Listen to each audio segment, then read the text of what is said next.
como brasileira nata, só que eles serão deportados. Então, essa criança que nasceu nos Estados Unidos, filho de pais brasileiros, ela fica sem nenhum registro. Certo? Como ela fica sem nenhum registro, ela é uma apátrida. Porque ela não pode reclamar direitos para nenhuma pátria, para estado nenhum. Porque ela não tem o direito de ser americana porque os pais estão de maneira ilegal. Ela tem direito de requerer a nacionalidade brasileira, porque é filho de brasileiro, só que está no país de maneira ilegal. Então, se ela for requerer essa questão, eles serão deportados. Certo? Então, essa questão aqui, ela é importante, né? Porque você vê que essa criança aqui, ela está à margem da sociedade. E aqui, para deixar um exemplo bem claro, aqui como o professor disse, só para ficar bem claro no caso aqui de cair na prova, né? Então ele deu um exemplo de um estado que adota o ius sanguinis. Então a gente sabe, por exemplo, como regra, né? A Itália adota o ius sanguinis. E os pais são de país que adotam o ius solis, né? No caso o Brasil, mas o Brasil adota o ius sanguinis como exceção também. Aqui, para ficar mais claro, a gente pegar o seguinte: essa criança ela vai ficar sem nacionalidade por causa de uma ilegalidade. Os pais entraram no país de forma ilegal, então eles não vão requerer. E como eles não vão requerer, a criança não vai ter documento nenhum. E como ela não vai ter documento nenhum, ela não tem nacionalidade, ela é uma apátrida, porque ela não vai ter nenhum direito, né? Ela não vai ter nenhum direito a ser protegido, a ser tutelado, porque ela não está em posição de apátrida, de imáculo. Beleza, gente? Isso aqui, se vocês derem uma lida no material aí, é tranquilo, né? É que o professor comentou esse exemplo lá, né, de entrar irregularmente e tal, mas não é uma coisa muito complicada não. É só você lembrar, tem ilegalidade, ele não vai requerer porque senão vai ser pior para ele. Então nesse caso a criança fica sem respaldo legal. Inclusive os pais também, né? Os pais vivendo de maneira irregular em país estrangeiro, eles têm que suportar o que vier para eles porque eles não podem reclamar direitos, né? Porque estão de forma irregular. Vamos então agora para os naturalizados. Isso aqui é importante, é um pouquinho extenso, né? Mas vamos lá tentar fazer aqui de uma maneira breve. Então nós temos a ordinária, a extraordinária e a alteração na lei trouxe mais duas, né? Trouxe a especial e a provisória. Então nós temos aqui esses 4 tipos de naturalização, né? No caso a ordinária, ela tem duas questões aqui, né? Duas subdivisões. Ela se divide em simples e complexa.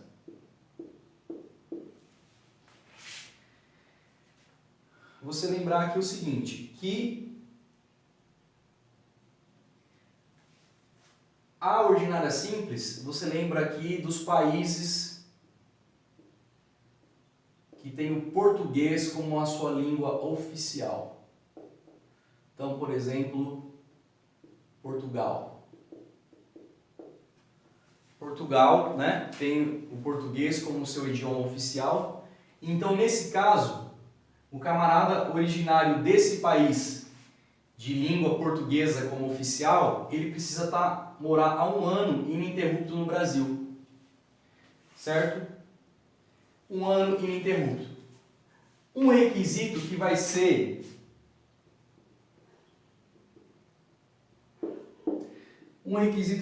comum a todas as espécies aqui de naturalização é a idoneidade moral.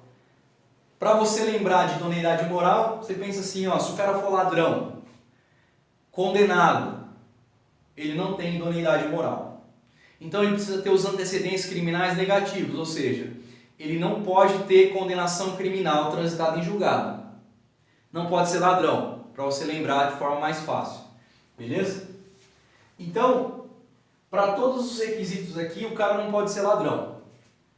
No caso aqui da ordinária simples, se ele é de Portugal ou de país de língua portuguesa como oficial, ele mora um ano ininterrupto no Brasil, com idoneidade moral, ele vai adquirir o direito de requerer a sua nacionalidade brasileira ordinária simples. A ordinária complexa é país que não tem a língua portuguesa como oficial, certo? Então, aquele país que tem a sua língua portuguesa como oficial é mais fácil, é mais simples. Por isso, ordinária simples. A ordinária complexa, ela tem mais requisitos, mas é tranquilo também. Então, 18 anos, ele precisa ter capacidade civil, né? Ele tem que ser maior de idade e não ter nenhum impedimento legal, nenhuma incapacidade decretada sobre ele. Ele tem que residir no Brasil por 4 anos. Então, aqui na ordinária simples é 1 ano, na complexa é 4 anos. Mas esse requisito aqui de maior maioridade, isso é tranquilo, né? Pressupõe, né, que o camarada ele é maior de idade para ele requerer a naturalização. Isso é bem tranquilo. Nós vamos ver que nós temos a hipótese aqui da provisória, salvo o melhor juízo, que a provisória é uma espécie, né, para menores de idade, beleza? Mas a maioridade também é tranquilo, né? Pressupõe-se isso, inclusive o brasileiro nato. O nato potestativo, aquele que é filho de brasileiro, nasceu no estrangeiro, ele pode requerer a sua nacionalidade brasileira nata se ele vier residir no Brasil depois que ele completar a maioridade. Então essa questão da maioridade aqui é tranquilo. Então ele tem que falar o português, certo? Ele tem que falar aí de uma maneira inteligível, né? Ele tem que saber se comunicar, por isso a facilidade dos países de língua originária portuguesa, né? Porque já tem essa habitualidade de falar o idioma. E novamente aqui, o requisito de não ser ladrão, certo? Tem que ter idoneidade moral, não pode ter condenação. O que é legal disso aqui, a título de curiosidade, e o professor não comentou na aula, né? Então pode ser que não caia na prova, mas eu preciso trazer um plus para vocês aqui também. Tem que ter alguma coisa diferente, né? A lei fala em reabilitação. Quando nós vimos em direito penal, reabilitação é aquele instituto em que o condenado criminalmente, ele requer na justiça que ela esconda os seus arquivos criminais, digamos assim. Então o camarada, quando está reabilitado, se alguém for fazer uma pesquisa, não aparece seus antecedentes. A única pessoa que vai ter acesso aos seus antecedentes é o juiz. Então os seus antecedentes, eles ficam escondidos. Isso é reabilitação. Então é a mesma lógica, ó. O cara não pode ser ladrão, ele não pode ter condenação criminal no estado dele de origem. Agora, se ele tiver reabilitado, ele tem condenação criminal, por isso que não pode. Beleza? Então eu trouxe para vocês aqui, porque a lei comenta da reabilitação, é bem interessante. Beleza? Uma questão aqui também, que a naturalização, né, é um ato personalíssimo. Não passa da pessoa para o seu descendente, né? Então o camarada, ele é português, vem para o Brasil, requer a nacionalidade ordinária simples, porque é mais fácil, é mais simples, né, para ele, porque é originário de país com língua estrangeira como idioma língua portuguesa como idioma oficial. Aí o filho dele nasce aqui no Brasil, não é brasileiro naturalizado, é brasileiro nato, certo? Por quê? É filho de brasileiro e nasceu no Brasil. Beleza? Então aqui, tranquilo, né? Essa questão de simples e complexo, só para a gente tentar separar aqui de uma forma mais simples. O simples é originário de país de língua portuguesa, então é mais fácil, só precisa morar no Brasil por um ano ininterrupto. A complexa tem que ter 18 anos. Pressupõe-se também a mesma questão na ordinária simples, em qualquer dos casos aqui, com exceção da provisória, que a gente vai ver depois. A diferença principal é 4 anos. Aqui é 1 ano, aqui 4 anos. Precisa falar português aqui ele já sabe falar. E a questão da idoneidade moral, que isso eu comentei com vocês, que é um requisito, né, que abrange todas as espécies. O cara não pode ser ladrão, beleza? Vamos lá. Estamos encerrando aqui. Já não aguento mais falar de constitucional, todo mundo sabe que a matéria mais top é direito penal. Se tudo correr bem, a gente vai fazer uma revisão aí segunda noite, beleza? Que a gente quer ajudar vocês, pessoal. Se a gente conseguir ajudar pelo menos uma pessoa a ter um desempenho melhor na prova, vou ficar muito feliz. Tem o extraordinário. O extraordinário, você coloca aí países que não falam português, né? Então, não tem o português como seu idioma oficial. Então vamos lá. Esse aqui, ele é mais difícil, porque tem que ter 15 anos morando no Brasil de forma ininterrupta. Vem a questão da idoneidade moral, que é requisito para todos, né? E o conhecimento básico da língua portuguesa. O cara tem que saber se comunicar aí no idioma português, beleza? Talvez seja mais tranquilo, né? Porque ele tem que morar 15 anos no Brasil, certo? Então, aqui o extraordinário é tranquilo, 15 anos, né? Morando no Brasil.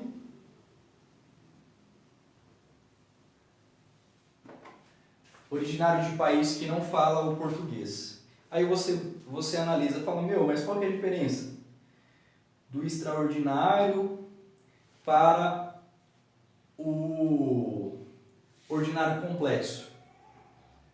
É que o ordinário complexo, ele tem outras possibilidades. Então, por exemplo, aí ele mora 4 anos no Brasil, né? Ele fala o idioma aí com mais facilidade. Então, vamos imaginar hipoteticamente que o camarada, ele mora 4 anos no Brasil, conseguiu falar o idioma, beleza, né? Esse prazo pode ser reduzido se ele, por exemplo, casar no Brasil, né? Ter esposa brasileira, ter filho brasileiro. Tem também a questão aqui dele dar uma contribuição, né? Se ele der uma contribuição científica para o Brasil, por exemplo, ele é um professor de uma universidade, é uma espécie, que eu esqueci de comentar com vocês, do ius labor, certo? Então, na ordinária complexa,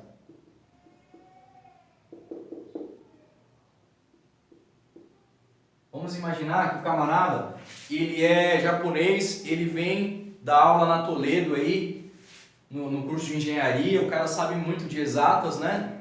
Traz contribuições. Na realidade, ele tem que dar aula numa instituição pública, né? Mas ele pode dar aula na Toledo também, dar aula numa instituição pública. Então ele traz aí um rico conhecimento, ele contribui com o país no sentido de conhecimento científico. Aí, ao invés de 4 anos, para ele vai cair para 1 ano. Então a gente voltou um pouco aqui na ordinária complexa. O requisito não era 4 anos morando no Brasil? Se ele contribuir cientificamente, é 1 ano. É a hipótese do ius labor. Agora, se ele, por exemplo, casa com uma brasileira, 1 ano também. Se ele tem filho brasileiro, cai para 1 ano também. Então, tem a hipótese de reduzir o prazo de 4 anos para 1 ano.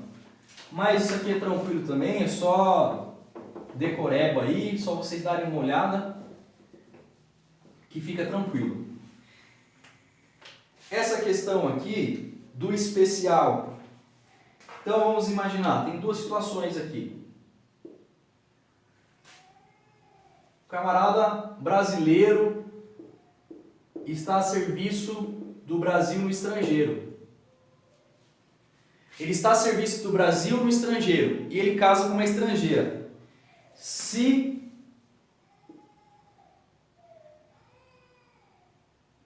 ele permanecer por mais de 5 anos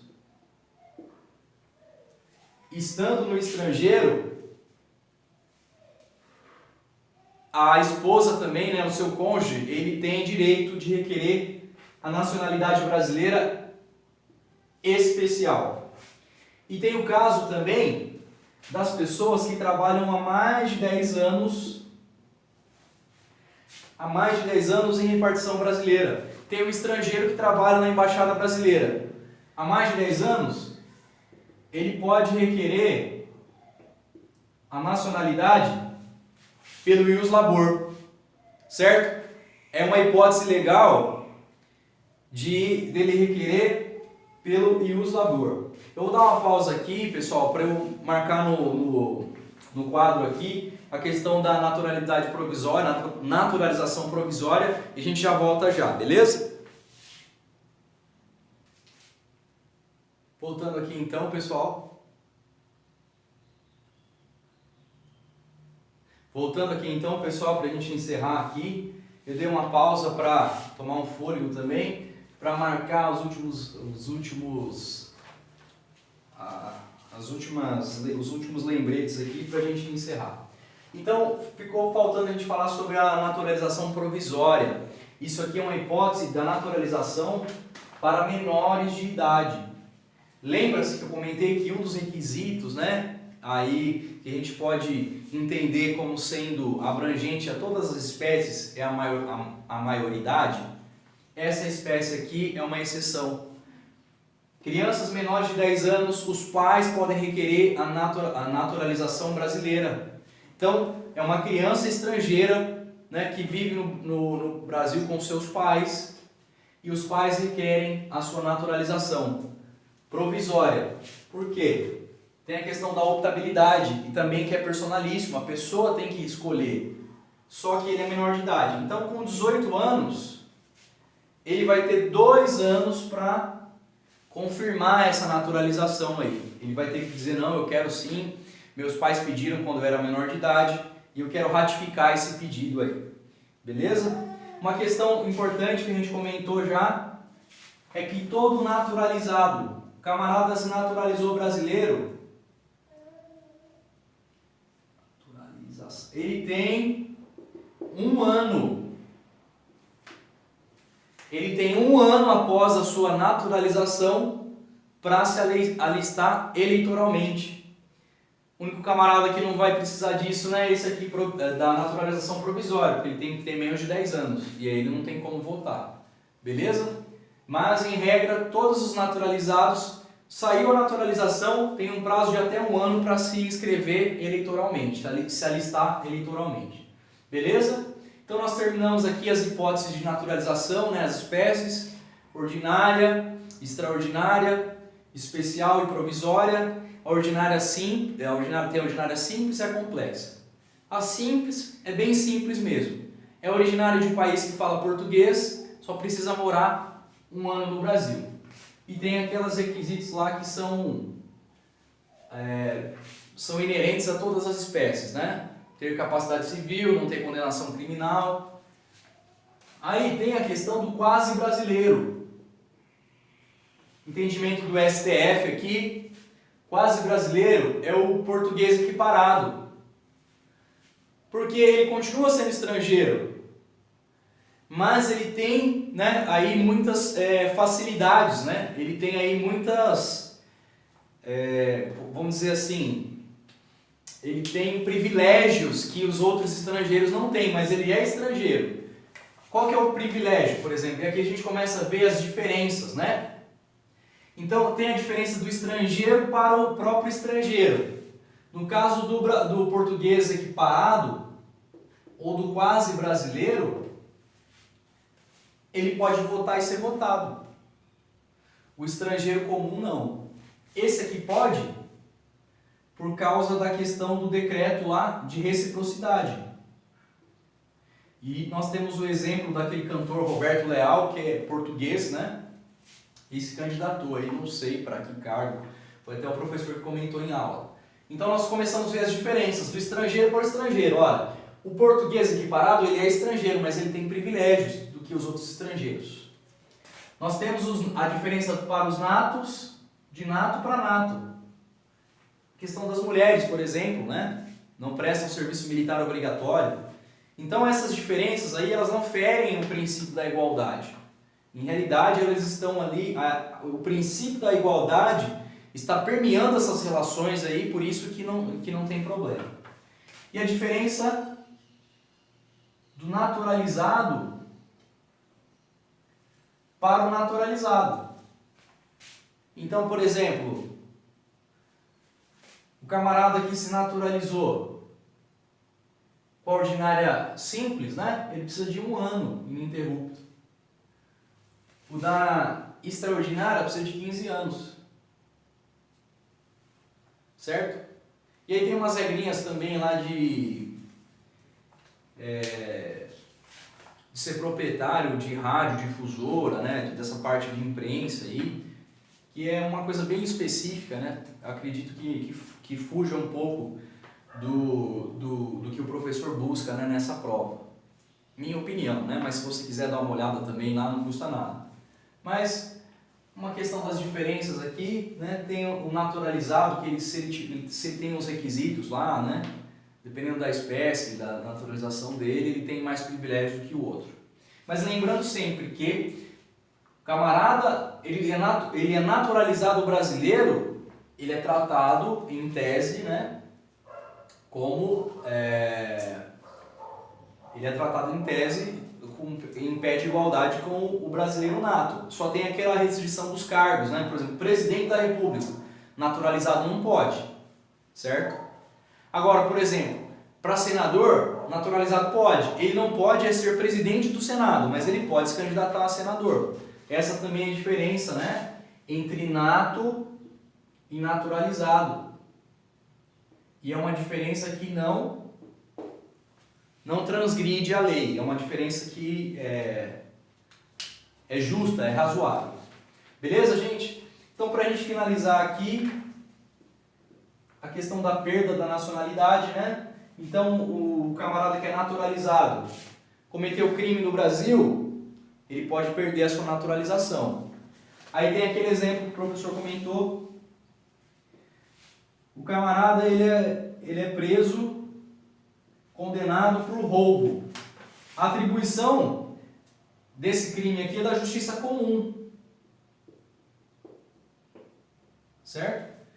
E a questão da naturalização é da Justiça Federal.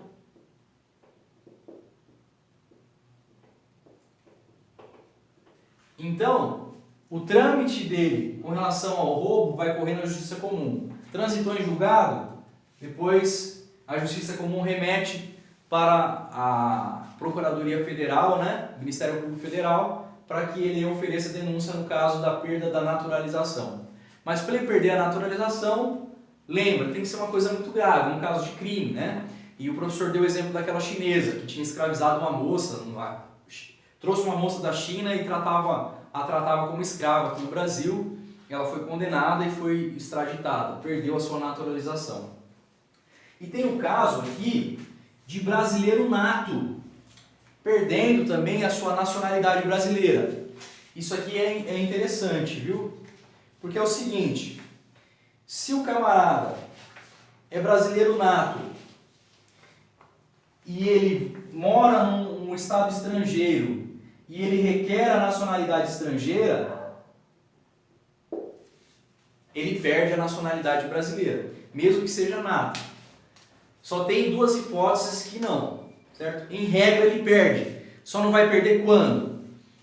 Quando ele tiver direito a uma nacionalidade originária. Por exemplo, ele tem avós italianos, pela regra da Itália, ele consegue requerer a nacionalidade italiana. Aí não tem problema. Por quê? É um direito que ele tem. É um direito aí de nascimento, né? De nacionalidade originária. Então, nesse caso, ao ele requerer a nacionalidade italiana, ele não perde a brasileira. Mesmo ele sendo nato, hein? A gente está vendo aqui a questão do brasileiro nato. Outra questão é o seguinte: se o Estado estrangeiro impor a ele uma questão para ele se naturalizar, porque senão ele vai ser mandado, ele vai perder direitos, ele vai ser extraditado, por exemplo. Ó, o Estado estrangeiro está dizendo, camarada, você precisa requerer a sua nacionalidade estrangeira, senão a gente vai sumir com você daqui. Nesse caso, ele mantém a nacionalidade brasileira, né, ele sendo brasileiro nato, porque não é razoável, né? O cara foi obrigado a fazer isso. Em que pese tem a questão da inconstrangibilidade, o Estado lá ele estabelece requisitos que o camarada se vê obrigado. Ele pode dizer, não vou querer, mas ele vai perder direitos, ele vai ser mandado embora do país. Então, nessas duas hipóteses, em que ele tem direito por uma questão de ascendência, né? Nacionalidade originária, ou o Estado está impondo para ele de uma certa forma, aí ele não perde. Aí eu trouxe para vocês um caso bem interessante aqui. Vocês devem ter ouvido falar. A gente estava no primeiro ano, salvo engano, do caso da brasileira. Ela foi para os Estados Unidos, estava morando muitos anos lá. Requereu a nacionalidade americana. E ela foi naturalizada americana. Casou com um americano. Beleza. Aí o que ela fez? Matou o marido. Matou o marido e fugiu para o Brasil. É interessante que lá nos Estados Unidos eles têm um ditado: inocente não foge. Certo? Então se a pessoa foge, eles já têm a presunção de que a pessoa é culpada. Né? É uma cultura deles. E faz sentido, né? Então, ela requereu a nacionalidade brasileira. Só que não era nas hipóteses de exceção, né? Então, ela não tinha, por exemplo, direito de nacionalidade originária. Então, por exemplo, ela não tinha direito aí de nascimento, de requerer a nacionalidade americana, e nem o Estado impôs a ela. Ele não impôs essa questão, esse requisito. E ela se naturalizou. Quando ela fez isso, ela perdeu a sua nacionalidade brasileira, mesmo que ela tenha nascido no Brasil, certo? E aí o que acontece? Vamos colocar uma linha do tempo aqui. Então ela requereu a nacionalidade aqui. Não era por nenhuma dessa questão aqui. Então ela perdeu. Aqui ela cometeu o crime, certo? Quando ela comete o crime e vem para o Brasil, os caras vão analisar e falar, opa, mas espera aí, aqui atrás, ela já não era mais brasileira nada. Mesmo que o Estado brasileiro não tivesse conhecimento disso, não importa. Isso aqui é interessante, viu? Isso aqui influencia muito no nosso raciocínio, na questão do direito penal, por exemplo. O Estado exercer o seu ius puniendi é uma coisa, o seu direito de punir. Outra coisa é a pessoa cometer crime. Eu não sei se vocês ouviram falar das cifras negras. É os crimes que são cometidos que não chegam ao conhecimento do Estado. Ora, não é porque o Estado não sabe o que aconteceu que aquilo não é crime. Certo? Lembra daquela questão da teoria da actionata. Houve a lesão, nasce a pretensão. Ou seja, a pessoa cometeu o crime, ninguém está sabendo, não importa. Do cometimento do crime nasce a pretensão punitiva do Estado. Se ele vai punir ou não vai é outra história. Mas o crime aconteceu. É claramente o que aconteceu nesse caso aqui. Ela requereu a nacionalidade aqui. Não era nos casos de exceção. Ela não tinha direito por questão originária, por nascimento. O Estado americano não estava impondo isso a ela. Mas ela requereu e conseguiu. Nesse momento daqui, da linha do tempo, ela perdeu a sua nacionalidade brasileira. Cometeu o crime aqui, veio para o Brasil. O que aconteceu? O Brasil extraditou ela. Por quê? O Brasil não extradita seus nacionais. mas ela não era mais uma brasileira nata. Ela perdeu a sua nacionalidade brasileira. Beleza, gente? Então, acabamos o nosso resumo de constitucional. Eu espero aí que vocês tenham gostado aí da nossa maneira de expor, né? Tento me esforçar ao máximo aí para deixar a coisa mais clara possível, pelo menos no que eu imagino, né? Talvez o que é claro para mim não seja claro para você, mas se você puder me ajudar, me dar dicas aí de como posso melhorar, eu ficaria muito feliz. Então, só para a gente dar uma relembrada aqui, rapidinho. Ius Solis nasceu em território brasileiro. Pensa, território mais amplo possível. Terra, água e ar. É brasileiro. Território brasileiro mais amplo possível. Solo brasileiro, águas brasileiras e espaço aéreo brasileiro. Certo? Então esse é o Ius Solis. Ius Sanguinis é exceção. Filho de brasileiro. Nasceu em qualquer lugar do mundo. É brasileiro nato. Não importa. Dependendo da situação, ele vai ter até direito de requerer a nacionalidade de onde ele nasceu. Mas uma coisa é certa, é brasileiro nato. E Ius Labor, que é o caso de conseguir a nacionalidade pelo trabalho, certo? O Brasil adota essa questão aqui em dois sentidos. Eu me recordo agora, salvo o melhor juízo, né? É a questão lá da naturalização ordinária simples. Ordinária simples não, ordinária complexa. Quando o camarada ele não é originário de país de língua portuguesa, então ele tem que preencher o requisito lá de 4 anos de morando no Brasil ininterrupto, falar português, idoneidade moral e tal. E aí tem aquela hipótese dele ser um professor universitário, por exemplo. Ele tem um vasto conhecimento científico e ele vai trazer contribuição para o país. Então, no caso do conhecimento científico, ele consegue a naturalização, cai de 4 anos, né, o requisito temporal cai de 4 para 1 ano, é uma hipótese de Ius Labor. E tem essa aqui no ordinário complexa. E tem a hipótese também na naturalização especial, que é o caso do estrangeiro que trabalha há mais de 10 anos em repartição brasileira no estrangeiro.